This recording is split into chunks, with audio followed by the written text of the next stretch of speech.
नमस्कार। आज बाप्पा, संदीप भैया, जितेंद्र आव्हाड हे तिघं गेले जवळपास महिनाभर जी घटना बीड आणि परभणीमध्ये झाली त्याबद्दल पोटतिडकीने सातत्याने हे सगळे प्रत्येक मार्गाने त्या दोन्ही कुटुंबाला न्याय मिळेल ह्याच्यासाठी प्रयत्न करतायत। संसदेमध्ये पहिला आवाज कोणी उठवला असेल तर त्या व्यक्तीचं नाव बजरंग अप्पा सोनवणे। बजरंग अप्पा सोनवणेंनी ही घटना झाल्या तातडीने ते पार्लमेंट कामकाज सुरू असताना कामकाज सोडून बीडला गेले। बीडमधून सगळी माहिती घेतली, तातडीने दिल्लीला परत आले। आम्ही दोघं एकत्र, त्यांचा हट्ट होता की ताई नाही मला आजच रेज करायचं, म्हणून आम्ही पहिलं स्पीकर ऑफिसला चिठ्ठी पाठवली। चिठ्ठीला ते म्हणले आज पॅक्ट आहे, म्हणून ते म्हणले नाही ताई मला आजच रेज करायचं, म्हणून आम्ही स्पीकर साहेबांना जाऊन भेटलो। त्यांनी पहिल्या दिवशी परवानगी, ते म्हणले अहो स्टेट इश्यू आहे, तर ते म्हणले स्टेट इश्यूचा विषयच नाही, हा रेज करायलाच पाहिजे। आणि परभणी आणि बीड ह्या दोन्ही केसेसमध्ये बजरंग अप्पा हा पहिला व्यक्ती आहे ज्यांनी पार्लमेंटमध्ये या दोन्ही जे कोणी गुन्हेगार असतील त्यांना फाशीची शिक्षा झाली पाहिजे ही मागणी त्यांनी केली। त्यानंतर ते या देशाचे गृहमंत्री अमित भाई शाहना भेटायला गेले, त्याचे फोटो तुमच्या सगळ्या चॅनल्सवरही होते। तिथे त्यांनी पाठपुरावा केला। ते दिल्लीत चालू असताना इथे विधान भवनमध्ये संदीप क्षीरसागरांनी पहिले गृहस्थ, पहिले आमदार, पहिले लोकप्रतिनिधी माणुसकीच्या नात्याने त्यांनी हा मुद्दा मांडला। त्यांनी तो जितेंद्र आव्हाडांनाही सांगितला, त्यांच्या जिल्ह्याचा होता म्हणून त्यांनी पहिलं लीड घेऊन तो मुद्दा मांडला। नंतर जितेंद्र आव्हाडांनी सातत्याने मांडला, रोहित पवारांनी मांडला, त्यानंतर सुरेश धसांनी मांडला, त्यानंतर नमिता मुंदडांनी मांडला। अशा अनेक लोकांनी हे मुद्दे गेले 30 दिवस सातत्याने मांडलेले आहेत। मी जाहीरपणे मीडियाचे आभार मानते की माणुसकीच्या नात्याने एक अतिशय क्रूर घटना, दुर्दैवी घटना ही परभणी आणि बीडमध्ये झाली, पण माणुसकीच्या नात्याने we are all on the same side. आपल्या सगळ्यांची एकच भावना आहे, ही क्रूर हत्या जी झालेली आहे, चुकीची घटना जी झाली आहे त्याला न्याय मिळावा। त्यामुळे कितीही दुर्दैवी घटना असली तरी एक आशेचं किरण एवढंच आहे की सगळ्यांनी स्वतःचे राजकीय मतभेद बाजूला ठेवून माणुसकीचा नात्याने मीडिया आणि हे सगळे लोक आज उभे आहेत। आणि शेवट जोपर्यंत त्या कुटुंबाला, दोन्ही कुटुंबांना न्याय मिळत नाही तोपर्यंत माणुसकीच्या नात्याने सगळं राजकारण बाजूला ठेवून त्या कुटुंबाला न्याय देण्यासाठी आज हे सगळे प्रयत्न करतायत। अंजली दमानी आताही असतील, त्यांच्याबद्दलही मी तुमच्या चॅनलवर सातत्याने पाठवते, त्या तिथे जाऊन राहिल्या, त्यांनी अनेक प्रश्न विचारले। त्याच्यामुळे गेले 30 दिवस सातत्याने हे सगळे माझ्याबरोबर आज बसलेले श्री सुरेश धस असतील, अंजली दमानी आताही असतील, या सगळ्यांनी अनेक प्रश्न विचारलेत। काहींची उत्तरं मिळाली, काहींची नाही। मी गेले अनेक वर्ष पार्लमेंटमध्ये काम करते, म्हणून मी एक थोडासा वेगळा प्रश्न ह्याच केसमधला मांडण्यासाठी यांच्या सगळ्यांच्या मदतीने आणि परवानगीने इथे बसलेली आहे। पीएमएलएचा कायदा हा ब्लॅक मनी म्हणजे काळा पैसा रोखण्यासाठी, याच्यासाठी पीएमएलएचा ऍक्ट यूपीए सरकारने आणलेला आहे। त्या काळातली भाषणात काय पार्लमेंटमध्ये झालं आता हे त्या इतिहासात मी पडत नाही, पण पीएमएलए ऍक्ट आला। पीएमएलए ऍक्ट मध्ये असं लिहिलेलं आहे, हा तो पीएमएलए ऍक्टचा कागद आहे, तुम्हाला सगळ्यांनाच माहिती आहे, त्याच्यात काही नवीन नाही। Offences under Indian Pinal code 45 of 1860, त्याच्यात नंबर आहे 384 आणि 389। ऑफेन्सेस रिलेटिंग टू एक्स्टॉर्शन, जे हा पीएमएलएचा शेड्यूल आहे त्याच्यामध्ये एक्स्टॉर्शन हे पीएमएलए मध्ये येतं। आता मला दोनच प्रश्न सरकारला विचारायचे, कारण का हे फायनान्स मिनिस्ट्रीच्या अंडर येतं। आता हा एक कागद जो सातत्याने बजरंग अप्पा आणि संदीप भैया मांडतायत, तुम्हाला आधी दाखवलेला आहे की ED enforcement director ministry of finance हे केंद्र सरकारमध्ये येतं। या कागदावर असं लिहिलेलं आहे, तारीख आहे 14/3/2022 साली वाल्मिक कराडांच्या नावाने हा कागद आहे। हा तुम्ही सगळ्यांनी कदाचित तुमच्या चॅनलवर पाहिलेला आहे। हा finance ministry, government of India हा कागद आहे। त्याची ही नोटीस आहे, ही तुम्ही पाहिलेली असावीच मला वाटतं. हा झाला पहिला मुद्दा, हा पीएमएलएचा आहे. आता पीएमएलएची अनेक उदाहरणं महाराष्ट्रात झालेली आहेत आणि हा एक्स्टॉर्शन त्याच्यात येतं आणि आज वाल्मिक कराड हे एक्स्टॉर्शन मध्ये आज आहे. त्याच्यामुळे माझा एकच सोपा सरळ प्रश्न सरकारला आहे, महाराष्ट्र आणि केंद्र सरकारला, की वाल्मिक कराड जर एक्स्टॉर्शन अंडर त्यांची अरेस्ट झालेली आहे तर ईडी आणि पीएमएलए हे का लावले गेले नाहीत. Very simple it is. ह्याच्यात अनेक उदाहरणं महाराष्ट्रात गेल्या 4 वर्षात आपण पाहिली आहेत. मग अनिल देशमुख असेल, संजय राऊत साहेब असतील, नवाब मलिक असतील, किती तुम्हाला उदाहरणं सांगू ज्याच्यात पीएमएलए मध्ये ज्या पद्धतीने म्हणजे देशमुख साहेब, अनिल देशमुख साहेबांची तर केस हेरसे होती. कोणीतरी म्हणलं माझ्या कानावर अशी गोष्ट आली, आजही कुठलाही प्रूफ नाही. कानानी म्हणजे एकाने सांगितलं की 100 कोटी रुपये मागितले म्हणून त्यांच्यावर पीएमएलए झाला, ईडी लागली, त्यांना अटक झाली. इथे तर आहे, हा कागद इथे आहे ज्याच्यामध्ये नाही तो हा कंपनीची, आता कंपनीचा कागद हा एफआयआर आहे. ह्याच्यामध्ये या एफआयआर आहे 11/12/24चा. त्याच्यात हा पुरा कागद आहे. हा एफआयआर जो झालेला आहे त्याच्यात वाल्मिक कराडांचं नाव आहे. ते बघा, इथे वाल्मिक कराडांचं नाव आहे आणि वाल्मिक कराडांचं नाव असताना त्या एफआयआर मध्ये हा कोणी राजकीय व्यक्तींनी केलेला एफआयआर नाहीये, हा कंपनीनी केलेला एफआयआर आहे. इथे बघा, अवधा कंपनीनी 2 कोटी रुपये 28/5/24 28/5/24 हे सगळे डॉक्युमेंट्स आहेत. I am happy to share them. याच्यामध्ये म्हणजे तुम्ही विचार करा की खून झाला जेव्हा संतोष भाऊंचा, तेव्हा 2 दिवस आधी ऍक्शन झाली नव्हती जेव्हा पोलिसला माहिती होतं. आणि एक्स्टॉर्शन जेव्हा झालं, ऑलरेडी ही ईडीची नोटीस वाल्मिक कराडांच्या नावाने ऑलरेडी एक्झिस्टिंग आहे. ही असताना जेव्हा ऑफेन्स हा एफआयआर, हे बघा, ऑफेन्सेस ऑफ एक्स्टॉर्शन असताना, हे सगळं असताना हा जो एफआयआर केला त्याच्यात ऑलरेडी 22 मध्ये त्यांच्यावर ईडीची केस आहे, नोटीस आलेली आहे, ही परत आहे. तर एक्स्टॉर्शनची ही नोटीस कंपनीने केलेली असताना व्हाय इज देअर नो ऍक्शन? म्हणजे अनिल देशमुख, संजय राऊत, नवाब मलिक यांना आयक्यू गोष्टींवर त्यांच्यावर आरोप झाले, ईडीची केस झाली, त्यांना अटक झाली. ह्या आता अवधा कंपनीच्या अधिकाऱ्यांनी मे मधील कंप्लेन आहे 28/5/24 बरोबर, 28 मे बरोबर आहे माझं काय प्लीज चुकत असेल तर प्लीज मला करेक्ट करा. पण 28 तारखेला म्हणजे मे टू डिसेंबर, मे, जून, जुलै, ऑगस्ट, सप्टेंबर, ऑक्टोबर, नोव्हेंबर, डिसेंबर, 8 महिने झाले. 8 महिन्यामध्ये वाल्मिक कराडांवर कंप्लेन असूनही आधीची एक केस, ही केस असताना, हा एफआयआर झालेला असताना, करेक्ट, ही तिसरी आहे. तर ह्याच्यावर ईडीचा रोल का नाहीये?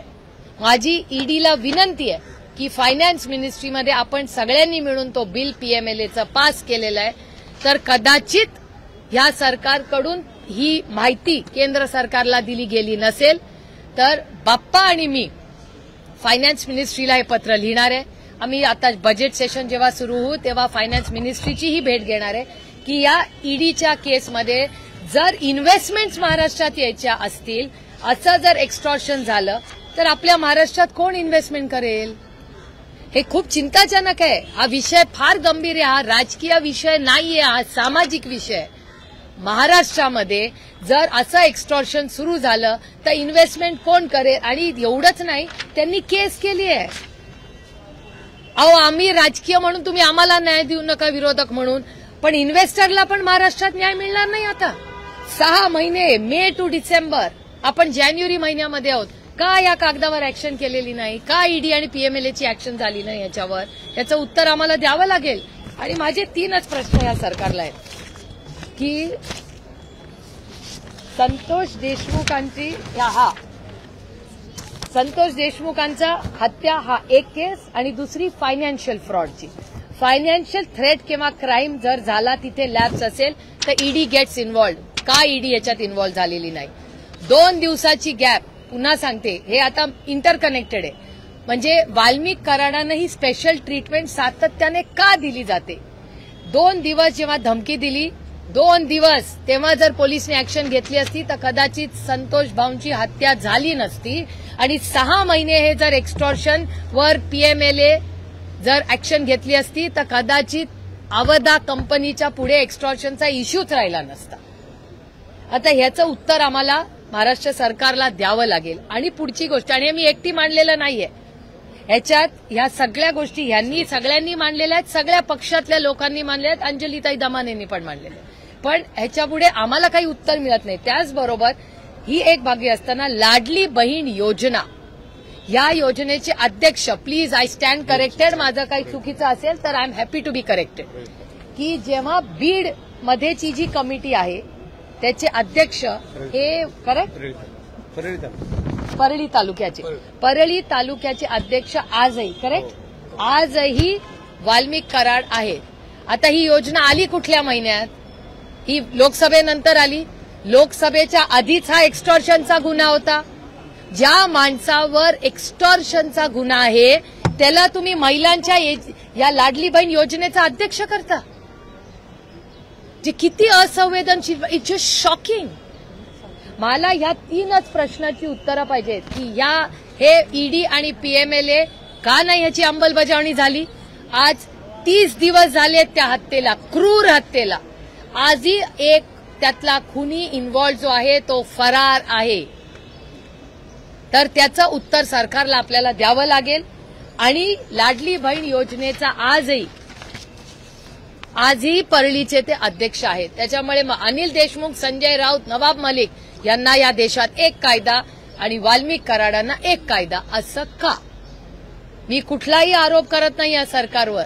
मी फक्त पारदर्शकपणे लोकशाही पद्धतीने प्रश्न विचारते की जर ह्या देशामध्ये हा देश जर संविधानाप्रमाणे चालत असेल तर मग 3 नागरिकांना एक कायदा आणि एका नागरिकाला वेगळा कायदा, याचं उत्तर महाराष्ट्राच्या आणि केंद्र सरकारने द्यावं. आणि हा इश्यू बाप्पा आणि मी महाराष्ट्राच्या मायबाप जनतेच्या वतीने पार्लमेंटमध्ये आम्ही आता जेव्हा 30 तारखेला पार्लमेंट सुरू होईल याच्यात हे मांडणार आहे. आणि याच्यासाठी आम्ही फायनान्स मिनिस्टर ऑफ इंडिया निर्मलाताई सीतारामनांचीही भेट घेणार आहे की त्यांनी आम्हाला समजून सांगावं. कारण का तो ऍक्ट जेव्हा पीएमएलएचा पास झाला तेव्हा मी संसदेत मेंबर होते, तेव्हा आम्ही सगळ्यांनी भाषणं केली आहेत, आम्हाला माहिती आहे ऍक्ट काय. हा फायनान्शियल फ्रॉड तुम्ही सांगताय, मग धनंजय मुंडे पण या फायनान्शियल फ्रॉडचे पार्टनर्स आहेत का? कारण की धनंजय मुंडेच्या ज्या पत्नी आहेत राजश्री मुंडे, त्यांच्याबरोबर देखील वाल्मिक कराड यांचे अनेक खात्यांमध्ये संबंध आहेत, त्याचसोबत जमीन व्यवहार आहेत, हा प्रश्न भागीदारी आहे. नाही, तुमचा प्रश्न हा रास्त आहे, पण त्याचं उत्तर माझ्याकडे नाही ना, मी नाही ना सरकारमध्ये. याचं उत्तर सरकारला द्यावं लागेल. This is the first foot in the door. नाही, हे एफआयआर हे घ्या ना, आवाज आहे काय? नाही, हे आहे, मी वाचून दाखवते तुम्हाला. हा एफआयआर आहे, हे काय माझं पर्सनल डॉक्युमेंट नाहीये. हा एफआयआर आहे, हे बघा इथे लिहिलेलं आहे सगळं. तारीख काय आहे? 11/12/24. हे लेटेस्ट आहे. ह्याच्यात आहे वाल्मिक कराड, विष्णू चाटे आणि Sudarshan Gule. I am happy to share this document.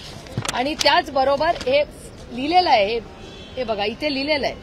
हे सगळं अवधा एनर्जीज प्रकल्प कार्यातून हजर नसताना माझा मोबाईल वगैरे वगैरे हे 2 करोड रुपये सांगितले होते. त्यानंतर वेळोवेळी विविध लोकांनी मोबाईलवरून प्रत्यक्ष अप्रत्यक्षरित्या प्रकल्प काम बंद न ठेवल्यास मारहाण करणं व जीवे मारण्याची धमकी दिलेली आहे. हे याच्यात लिहिलेलं आहे. This is not. हे बघा. आणि 28/5/11 वाजता हे सगळं झालेलं आहे. हे सगळं माहिती ह्या एफआयआर मध्ये. नाही, ही बघा, ही ती कंप्लेन आहे. हे तर ईडी आहे, enforcement director ED, ministry of finance. ती ही आहे Rajesh Kumar, assistant director. I consider the attendant of Shri Walmik Karad necessary in connection with investigation. आता हे इन्व्हेस्टिगेशन काय मला नाही माहिती. ही नोटीस आलेली आहे, ही फायनान्स मिनिस्ट्रीची नोटीस आहे ना. पुढे काय झालं? इतका दिवस होत सुद्धा धनंजय मुंडे यांचा राजीनामा होत नाही, कारण की तिथे पोलिसांना बदललं जातं, जे एसआयटी पथक आहे त्यातले अधिकारी बदलले जातात, पण मात्र मंत्री मात्र कायम राहतात. तर त्याच्यावरती तपासावरती प्रभाव निर्माण होणार नाही. मला असं वाटतं याचं उत्तर आहे, मी गेले अनेक दिवस म्हणते, त्यांची मागणी ही फक्त आमच्या कुणाकडून होत नाही, फक्त राज्यातून भावना आहे. आणि सरकार काय असतं? सरकार ही लोकांच्या सत्ता काय असते? सत्ता हे माध्यम आहे लोकांच्या आयुष्यात एक चांगला बदल घडवण्यासाठी. तर जर चांगला बदल घडवण्यासाठी ती सत्ता असते. It is a tool. ते एक माध्यम आहे, ती एक सेवा आहे.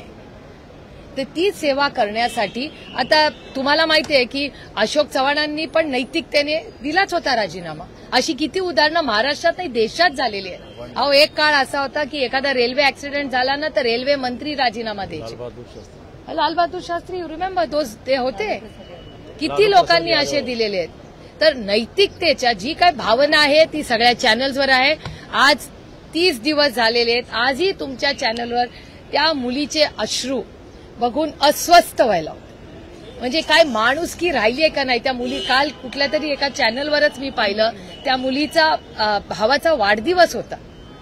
म्हणजे अस्वस्थ. म्हणजे मला आश्चर्य वाटतं की ह्या सरकारमध्ये काही संवेदनशीलता राहिली आहे का नाही. आणि एकच गोष्ट म्हणजे एवढ्या अंधारामध्ये एकच आशेचं किरण आहे की आज भारतीय जनता पक्ष आणि त्यांचे काही मित्र पक्षात आजही काही संवेदनशील नेतृत्व आहे.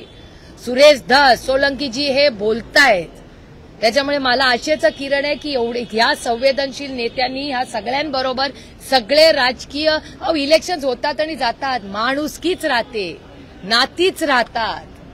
गृह मंत्रालयाचं हे फेल्युअर आहे का? कारण की आज 1 महिना होतोय हत्येला आणि तरी देखील कृष्ण आंधळे नावाचा जो 7वा आरोपी आहे तो अजून देखील अटकेत नाहीये. पोलीस आपला तपास करतात परंतु पोलिसांना यश प्राप्त होत नाहीये. मला महाराष्ट्राच्या पोलिसांचा खरं सांगू सार्थ अभिमान.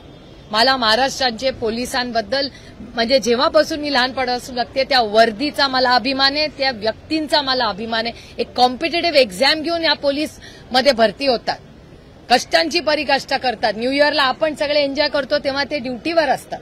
पण ती जी यंत्रणा त्यांच्या मागे, पोलीस वाईट नाहीये, पोलीसच्या मागे जी व्यक्ती आहे जी त्याला चुकीचं काम करायला लावते. अनेक वेळा अशी घटना महाराष्ट्रात झालेल्या आहेत ज्या पोलिसांनी सांगितलंय बाबा हे मी करू शकत नाही, मग बदली पण झालेली. त्यामुळे ह्या गोष्टीचा विचार. आणि दुसरं आता हा फायनान्शियल फ्रॉडचा पण उत्तर द्यावंच लागेल ना. म्हणजे 2 केसेस आहेत त्या. एक फायनान्शियल फ्रॉड ईडी आणि पीएमएलएची आणि दुसरी खुनाची. खून झाला या देशातल्या राज्यातल्या एका मुलाचा. हो, त्या कुटुंबाला न्याय नाही देणारी नैतिकता गेली कुठे या समाजातली. हा प्रश्न आणि या सरकारमधली हा प्रश्न मला पडतो. गृहमंत्री आणि उपमुख्यमंत्री धनंजय मुंडेंना पाठीशी घालतात असं वाटतंय? आय मीन बोला 100% घालतायत. ही भावना आहे लोकांची. त्या मस्तगोपच्याच आहेत. अस्वस्थ करणारी गोष्ट आहे कोणीतरी. या सगळ्याचा विचार आपण सगळ्यांनी केला पाहिजे. हा काय आम्ही राजकीय म्हणजे माझं तर म्हणणं आहे राजकारण याच्यात कोणीही आणू नये या मताची मी. हा राजकीय विषयच नाही, हा एक सामाजिक माणुसकीचा विषय आहे. त्याच्यामुळे आपण सगळ्यांनी मिळून आणि मी मीडियाचे मनपूर्वक आभार मानते की तुम्हीही जे सहकार्य सगळ्यांना केलं. राऊंड द क्लॉक तुम्ही 24 तास ती स्टोरी फॉलो करता. कारण का आणि जो पत्रकार बीडला जाऊन आलाय तो पत्रकार प्रत्येक जण इधर कॅमेरा किंवा ऑफ कॅमेरा रडलेला आहे का नाही मला खरं सांगा. अस्वस्थ झालेले आहेत पत्रकार तिथे आलेले.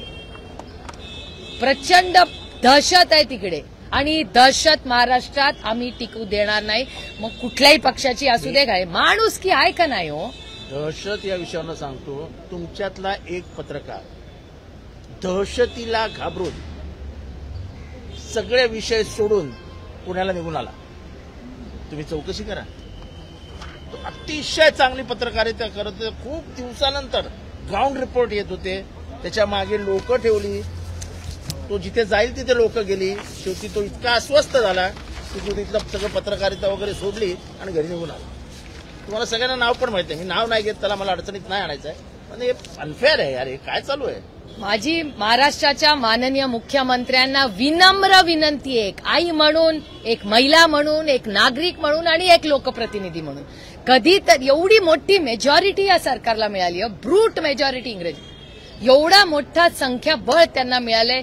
1-2 कुटुंबांना एवढी मेजॉरिटी मिळाल्यावर आपण न्याय नाही देऊ शकत. दोन्ही कुटुंबांना न्याय द्यायची नैतिक जबाबदारी या सरकारची आहे. परभणी आणि बीड दोन्ही घटना असो, न्याय हा मिळालाच पाहिजे आणि माणुसकीच्या नात्याने अतिशय संवेदनशीलपणे. आणि ह्याचा तर मी आणि बाप्पा आता जेव्हा दिल्लीला जाऊ तेव्हा आम्ही फायनान्स मिनिस्ट्रीकडे आणि बाप्पा परत अमितभाई शहांना भेटायला जाणार आहेत. कारण का त्यांनी वेळ मागितलेली आहे तर ते होम मिनिस्ट्रीच्या कामानिमित्त ते जाणार आहेत. इथे पुन्हा ते न्याय मागण्यासाठी दिल्लीला जाणार आहेत आणि फायनान्स मिनिस्ट्रीच्या मध्ये आम्ही दोघंही एकत्र मिळून फॉलोअप करणार आहोत. परभणी आणि बीड दोन्ही ते बाप्पा बोला ना, बीड आणि परभणीचं तुम्ही बीड काय आणि ठरवलं? परभणीचे जे विषय झालेले आहेत, बीडचा सुद्धा एवढा वाईट विषय किती दिवसांना आम्ही लावून धरतोय आणि याच्यासाठी अमितभाई शहा यांची वेळ मला ताईंनी मागच्या वेळेस बी घेऊन दिली आणि आता पण वेळ मिळते. मी जाणार आहे त्यांना भेटून आणि या आरोपीला अटक झाली पाहिजे. ह्याच्यात जे आमच्याकडे हा सामूहिक गुन्हा आहे, एक नाही टोळी युद्ध चालू आहे. बीड जिल्ह्यामध्ये एक माणूस करतो पण त्याच्या मागे असे 1000 लोक तयार केले त्यांनी. म्हणजे जे लोक की गुंड तयार करायचा फॅक्टरी आमच्या बीडमध्ये आहे आणि ते थांबली पाहिजे. आणि मुख्यमंत्र्यांनी सुद्धा सांगितलं की आम्ही मोकोका लावणार, सगळ्याला सामूहिक गुन्हेगार डिक्लेअर करणार, पण आणखी तर काही 1 महिन्यात काही झालं नाही. आणि आता ह्या गोष्टीसाठी आम्ही सर्वजण आणखी एकदा अमितभाईची माझी मागणी अशी होती की ताईंना हे सर्वजण आम्ही की आम्हाला सीबीआय चौकशीची मागणी करायची होती, ज्याने की महाराष्ट्र पोलिसांवर दबाव जर असेल तर कमीत कमी केंद्रातून तरी होईल. नाही जाऊन भेटणार ना मी फायनान्स मिनिस्टरला. म्हणजे बाप्पा आता होम मिनिस्ट्रीला जाऊन भेटणार. परभणी आणि बीड दोन्ही केसेससाठी बाप्पा दिल्लीला चाललेत. ते दिल्लीच्या होम मिनिस्ट्रीची गृहमंत्र्यांची भेट घेणार आहेत दोन्ही केसेससाठी, बीड आणि परभणी. आणि मी स्वतः जेव्हा दिल्लीला जाईन आता पार्लमेंटसाठी, तेव्हा आम्ही दोघं मिळून पीएमएलएची जी केस आहे, कारण का it's a clear PMLA ED case, it's evident. मग ईडी का नाही ऍक्शन घेते? अनिल देशमुखांवर हिअरसेवर तुम्ही ऍक्शन घेता, तुम्ही संजय राऊतांना अटक करता, तुम्ही नवाब मलिकांना अटक, या सगळ्यांना अटक होते. मग वाल्मिक कराडांना 2 वर्षापूर्वी ईडीची नोटीस आली. ही क्लिअर पीएमएलएची केस आहे आणि ही आम्ही नाही केलेली कोणी केस. ही अवधा नावाची जी कंपनी आहे, एफआयआर मध्ये नाव आहे. This is nothing is manufactured, it is factual. आणि माझं म्हणणं एवढंच आहे की या राज्यामध्ये जर अशा केसेस एक्स्टॉर्शनच्या झाल्या तर it will hurt the investment of the state. या राज्यामध्ये इन्व्हेस्टमेंट करणारा आज मी काल 1 नेशन 1 इलेक्शनच्या मीटिंगसाठी दिल्लीला गेले होते. 30-35 खासदार मला तिथे लॉबीमध्ये भेटले. जो भेटे मला एकच प्रश्न विचारले, सुप्रिया तुम्हारे महाराष्ट्र में बीड और परभणी में क्या हो रहा है?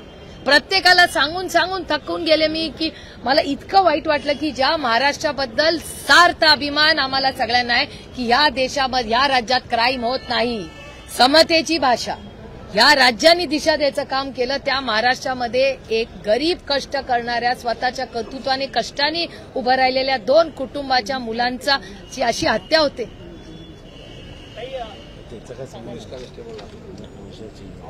तुम्ही ट्विट केलं होतं काल, गोटेगीचे काय विषय आहे? कुठला गोटेगीच्या संदर्भात माझं झालं नाही, एक मिनिट अजून एक विषय आहे, बोला. हा थांबा, त्यांना इथे बसू दे, मग मी चालते. नाही त्याला इथे बसू. राजेसाहेब देशमुख आहेत. एक मिनिट, हे राजासाहेब देशमुख हा आपला उमेदवार होता. आता सत्य कहाणी सांग, ही आजपर्यंत महाराष्ट्राला समजली. या ठिकाणी आपण जर पाहिलं असेल तर पळी या तालुक्यामध्ये, पळी या मतदारसंघामध्ये कुठलाही कायदा राहिला नाही. आणि मी या ठिकाणी शरद पवार गटाचा उमेदवार होतो. पक्षाचा उमेदवार असताना 201 बूथ वर एकही माणसानं मतं केलेले नाही. एकच माणूस मतदान करतो. माणूस येणार, 1000-2000 असे स्टॉल लावून पैसे वाटप. या ठिकाणी पैशाचेही त्या माणसानं 2000 रुपये 1000 रुपये घ्यायचे, मध्ये जायचं, आयडेंटिटी दाखवायची, शाई लावायची आणि बाहेर जायचं. बटन दाबताना एकच माणूस, धनंजय मुंडेंनी जी पॉलिसी केली त्या पॉलिसीमध्ये एकच माणूस बटन दाबतो. असे 201 बूथ या ठिकाणी ताब्यात घेतले. अशी जर निवडणुका महाराष्ट्रात झाल्या तर बिहार सुद्धा महाराष्ट्राला परीला लाजायला ही वेळ या ठिकाणी परीला आलेली आहे. आता तेवढंच नाही तर ही बोगस मतं व्हायला. बाप्पाच्या निवडणुकीमध्ये लोकसभेमध्ये मतदान बोगस झाले. याच्यावर कोर्टात गेलो, हायकोर्टात गेलो. हायकोर्टानं 122 बूथ अतिसंवेदनशील म्हणून घोषित केले. लोकसभेनंतर हायकोर्टानं घोषित केल्यानंतर त्या ठिकाणी सांगितलं की तिथं सक्षम अशी सीआरएफचे जवान लावून त्या ठिकाणी मतदान घ्या, इन कॅमेरा मतदान घ्या. तर तुम्ही बघितलं, मी एका कॅमेऱ्यावर गेलतो सकाळी 8:15 धर्मापुरीला. 40 वर्षानंतर मी एका बूथला गेलतो धर्मापूरला. 40 वर्षात त्या बूथवर सुद्धा कुणी माणूस जात नाही. 40 वर्ष बूथला गेलो तर तुम्ही बघितलं की ते तुमचा तो व्हिडिओ गाजला मीडियावर की माझ्या सगळ्या अंगावर यायची वेळ आली. सगळे माणसं तिथं सगळं भांडणार. त्याला आमचं राज्य इथं असलं सरकारचं राज्य चालत नाही, आमचं राज्य असतं स्वतंत्र. तुम्ही इकडे आलातच कस काय, हा प्रश्न मला उमेदवाराला विचारायला लागले की तुम्ही या बूथवर कस काय आलात. म्हणजे ज्या गावात 5 बूथ आहेत त्या गावात तुम्ही कस काय आलात, ही जर उमेदवाराला प्रश्न विचारत असतील तर मतदारांनी काय करायचं. सर्वसामान्य माणसाचा सर्वसामान्य मतदार हा परळी तालुक्यातला हातबल झाला साहेब, हातबल झाला. माणसं भयभीत झालेत. ही सगळे वाळू माफिया, ही सगळे राख माफिया, आता ही विमा माफिया, ही सगळे वेगळे माफिया ताकदबाज लोक झालेत. प्रचंड ताकद झाली, प्रचंड शक्ती झाली. किंवा त्या परिसरामध्ये मराठवाड्यामध्ये कुठेही 302 झालं की 302च्या माणसाला जर तो भेटायला गेला वाल्मिकांना, धनंजय मुंडेंना, तर लगेच त्याला एक काळी स्कॉर्पिओ आणि 10 लाखाचं बक्षीस देतात. ते लगेच आमच्या कामाला लाभ. मग या अशा जर टोळ्या तयार झाल्या तर महाराष्ट्रात लोकांना राहायचंय का नाही? बीडचं आज काय अवस्था झाली साहेब? बीडमध्ये म्हणाला आम्हाला लाज वाटायली. पोराचे उद्या लग्न सुद्धा होणार नाही साहेब. कोण मुलगी देणार एवढा बिहार म्हणल्यानंतर? काय परिस्थिती झाली साहेब? प्रत्येक माणूस हा तिथला हातबल झालाय. कुणाची बोलायची ताकद राहील नाही, शक्ती राहील नाही. या ठिकाणी मी खासदार साहेब असतील, मी आमचे आमदार संदीप भाई असतील, यांचं मी अभिनंदन करतो. किमान प्रश्नाला सुरुवात केली. जितेंद्र आव्हाड साहेबांचं मी अभिनंदन करतो की बीडमध्ये येऊन प्रश्न मांडला. हे वंजारा नाहीत का मग? तुम्ही एकाच नाव घेताय. यापूर्वी बीडमध्ये क्षीरसागर कुटुंबियांचा विषय होता, त्याविषयी काय बोलणार आहेत का? इतर विषयांविषयी बोलणार आहात का नाही? आम्ही आता मी याचं उत्तर देते.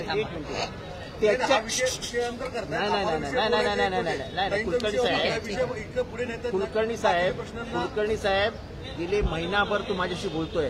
त्याच्या मनातल्या व्यथा मला माहिती आहेत. बोलण्याची हिंमत होत नव्हती. तुम्ही जा बीडमध्ये, मी तुम्हाला घरं सांगतो ज्यांच्यावर अन्याय. गुन्हेगारीविषयी विचारतो आव्हाड साहेब. नाही, पण त्याच्याबरोबर जे घडलं ते तो सांगेल ना. मी सांगते. एक मिनिट जितेंद्र सांग. मग तुमचं म्हणणं अगदी मान्य आहे. कोणीही गुन्हेगार करत असेल, कुठल्याही पक्षाचा असेल, तर हा देश संविधानाने चालतो. कुणाच्याही मनमार्जीने चालला नाही पाहिजे. हे मत आमचं आहे आणि पक्षाचं आहे. कोणीही असू दे. मग मी असेल तरी मग मला मी चूक केली ना, मला पण फाशी द्या, हे माझं म्हणणं. त्यांचं म्हणणं वेगळं आहे. हे मी केलं तरी मला फाशी द्या, ही आमच्या पक्षाची लाईन. भैया पहला मराठी होने दो, उसके बाद मैं आपको अलग से टाइम दूं. चल रहा है. Thank you. नाही, पार्लमेंटमध्ये जाऊन ह्यांच्याशी फायनान्स मिनिस्ट्रीशीच बोलायला लागेल ना, कारण का it is ministry of finance. Ministry of फायनान्सनी जर नोटीस पाठवली आणि मला काळजी, म्हणजे वाल्मिक कराड हा ओनली इश्यू नाहीये. ह्याच्या पुढचा विषय तुम्ही विचार करा. ही इन्व्हेस्टमेंट तुमच्या आणि माझ्या महाराष्ट्रात आलेली आहे. महाराष्ट्रात इन्व्हेस्टमेंट येणार आणि वाल्मिक कराड व्यक्तीचा नाही, या प्रवृत्तीचा प्रॉब्लेम आहे आम्हाला. For us Walmik Karad is mister X. काय म्हणजे एक वाल्मिक कराड ह्याचा वैयक्तिक आमचा काही संबंध नाही, आमचा काही इश्यूच नाहीये. माझं म्हणणं ही प्रवृत्ती थांबली पाहिजे. जर महाराष्ट्रात इन्व्हेस्टमेंट यायला हवी असेल तर extortion has to stop. STOP थांबलं पाहिजे. तर कोण इन्व्हेस्टमेंट करणार? आणि जर एवढ्या मोठ्या कंपनीज इन्व्हेस्टमेंट करत असतील आणि त्यांना जर पोलीस स्टेशनमध्ये जाऊन न्याय मिळत नसेल तर काय करावं तुम्ही मला सांगा. इथे आपण म्हणतो रोल काय ते मॅग्नेटिक महाराष्ट्र. मॅग्नेटिक महाराष्ट्रामध्ये बसतं का? तर नाही बसत. इट इज ह्याच्यात महाराष्ट्राचं नुकसान होतंय. तुम्ही फक्त काय त्यांचं नाव वाल्मिक कराड हा केंद्रबिंदू नाहीच आहे. आपल्याला ही प्रवृत्ती थांबायची आहे, कारण का महाराष्ट्रात सुसंस्कृत महाराष्ट्राला हे शोभत नाही. आपण इन्व्हेस्टमेंट्सला लाल कार्पेट दिलं पाहिजे. या तुम्ही इन्व्हेस्टमेंट करा, आम्ही आहोत तुमची सेवा करण्यासाठी. तुम्ही चांगल्या इन्व्हेस्टमेंट्स करा, आमचा GDP वाढवा, आमच्या पोरांना मेरिटवर नोकऱ्या द्या, महाराष्ट्रातल्या कर्तृत्ववान मुलं आणि मुलींना. याच्यासाठी तर MIDCs केल्या ना. कैलासवासी यशवंतराव चव्हाणांनी MIDCs का आणल्या? आदरणीय पवारसाहेबांनी MIDCs का वाढवल्या? तर आपली GDP वाढून आपल्या राज्याची एक वेगळी ओळख व्हावी, याच्यासाठी हे झालं ना. तर ही प्रवृत्ती आपण थांबवली पाहिजे कुठेतरी. ह्याच्यासाठी हे सगळे लढतायत. It is not a personal thing. Personal काय आहे? ही प्रवृत्तीच्या विरोधात आम्ही लढतोय आणि आम्ही न्याय मागतोय. हा एक असा एक्झाम्पल जर या राज्याच्या मुख्यमंत्र्यांनी झाला की 0 टॉलरन्स अगेन्स्ट क्राईम आणि फायनान्शियल फ्रॉड, हे उदाहरण करून दाखवा. मग कुणाची हिंमत होणार नाही आज नंतर महाराष्ट्रात एक्स्टॉर्शन करायची.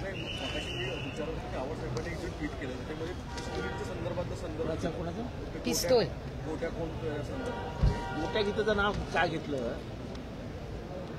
बापू अंधळेला ज्यांनी गोळी मारली, हे बघा, हे एका केसपुरतं मी बोलत नाहीये. ह्याच्या आधी घडलेल्या सगळ्या गुन्ह्यांमध्ये वाल्मिकी कराडचंच का नाव येतं?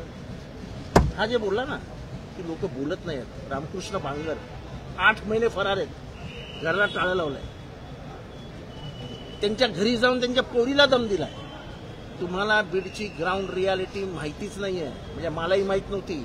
आता लोक स्वतःहून मला फोन करतायत की साहेब हा विषय तुम्ही घ्या, हा विषय तुम्ही घ्या. माझ्याकडे 27 विषय आणून दिले लोकांनी मला सांगितलं ज्या दिवशी वाल्मिकी कराड 302 मध्ये जाईल, बीडमध्ये फटाके वाजवून लोक कंप्लेंट करायला लागले. अहो यांनी मागणी केलीच आहे ना. सुरेश धस तुम्ही केली आहे ना मागणी, आम्ही संदीप लदानी केलं, तुम्ही केली आहे. आम्ही तर सांगतो तोच प्लॅनर आहे, पण तो एका गुन्हापुरता मर्यादित नाही. आम्ही ज्युडिशियल इन्क्वायरी का मागतोय? हो, ज्युडिशियल पारदर्शक इन्क्वायरी ती पारदर्शक व्हावी आणि सगळ्यांना संधी मिळावी Correct. कंप्लेंट करण्याची. करेक्ट. साहेब तुम्हाला गोट्या गीते ना, गोट्या गीतेला सांगितलेलं काही झालं तरी एकाला ठार करून यायचं का? तर त्यांना एक आरोपी करायचं होतं. त्या आरोपीचं नाव बबन गीते. त्यांना कुठल्याही परिस्थितीत बबन गीतेला आग घालायचं होतं, जेणेकरून विधानसभेच्या निवडणुकीत बबन गीते बाहेर नाही राहिला. हा गोट्या गीतेचा काही संबंध नाही, बापू अंधळेचा काही संबंध नाही. गोट्या गीते गेला आणि बापू अंधळेला गोळी मारली. आमची एवढीच अपेक्षा आहे की बीड आणि परभणीच्या दोन्ही केसेसमध्ये दोन्ही कुटुंबाला न्याय हा मिळालाच पाहिजे. पारदर्शकपणे इन्क्वायरी झाली पाहिजे. जे कोणी त्याच्या मागे असतील त्यांना संविधानाच्या चौकटीत शिक्षा झाली पाहिजे, एवढी आमची मागणी आहे. 2 दिवस आधी चर्चा सुरू होती की तुम्ही कपूरबाईंना फोन केला, खरंच केला? तटकरे साहेबांविषयीची काही भूमिका मांडली, खरंच तशी मांडली? कारण की मला तुमच्या नावाने ही चर्चा सुरू होती. मला ह्याच्यातलं काही माहिती नाही. तो सगळ्या खासदारांनी त्यांची स्टेटमेंट्स काल तुमच्या सगळ्या चॅनल्सवर दिलेली आहेत. नाही, तुम्ही कपूरबाईंना फोन केला एवढंच फक्त. मला ह्याच्यातलं काही माहिती झाला. अभी क्या है यार, अभी हो गया, हमारा मीटिंग है अंदर.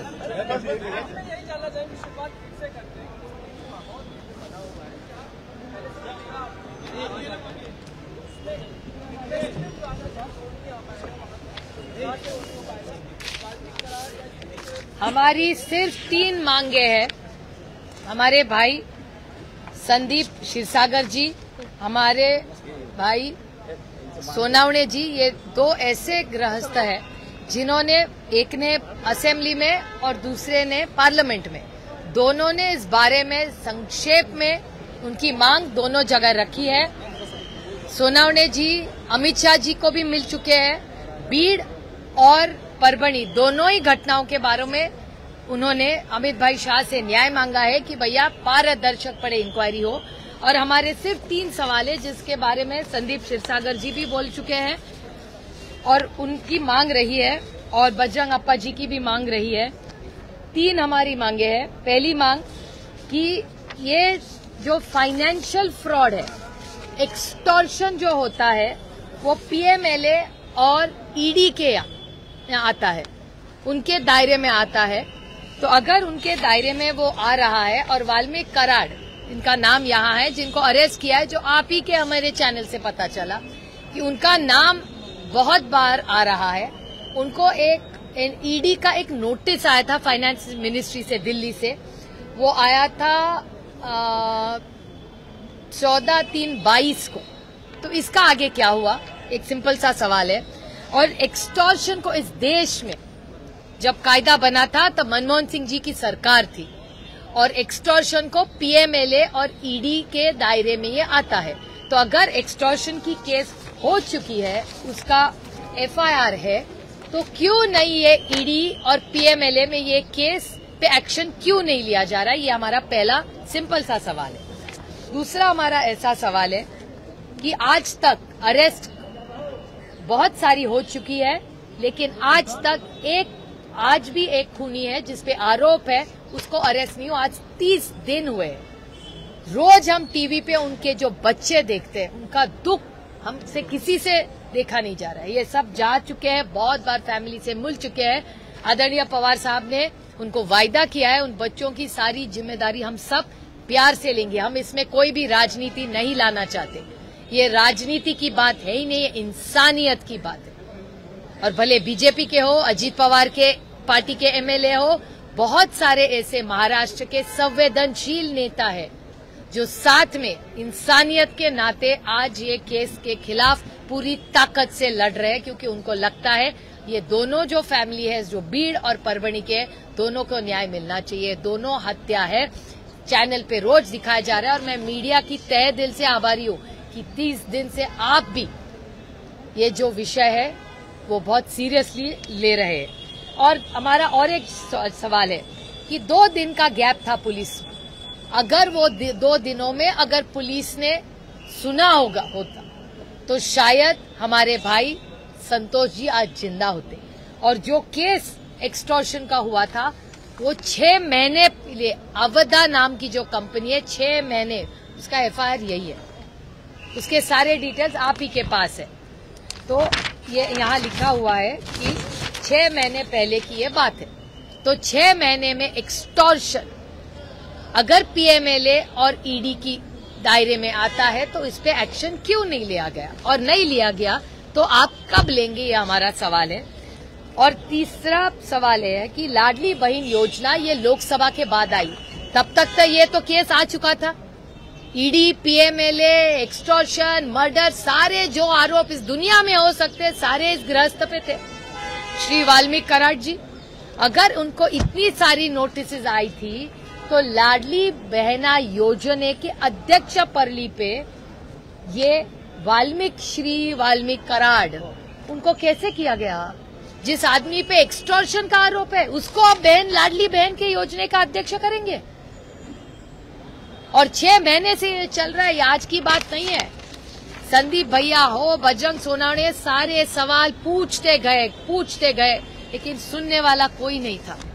और उसके बाद ये जब हत्या हुई तो क्या हमको अगर इनकी बात सुनी होती तो हमारे भाई संतोष आज जिंदा होते? इसका जवाब और हिसाब देना पड़ेगा। दिल्ली विधानसभा चुनाव के लिए be serious about this issue. अभी मुझे क्या पता है, इसका जवाब सरकार को देना पड़ेगा ना। महाराष्ट्र सरकार के जवाब है, मैं तो विपक्ष में हूँ, और मैं यहाँ विपक्ष के नाते नहीं आऊं, हम इंसानियत के नाते यहाँ बैठे।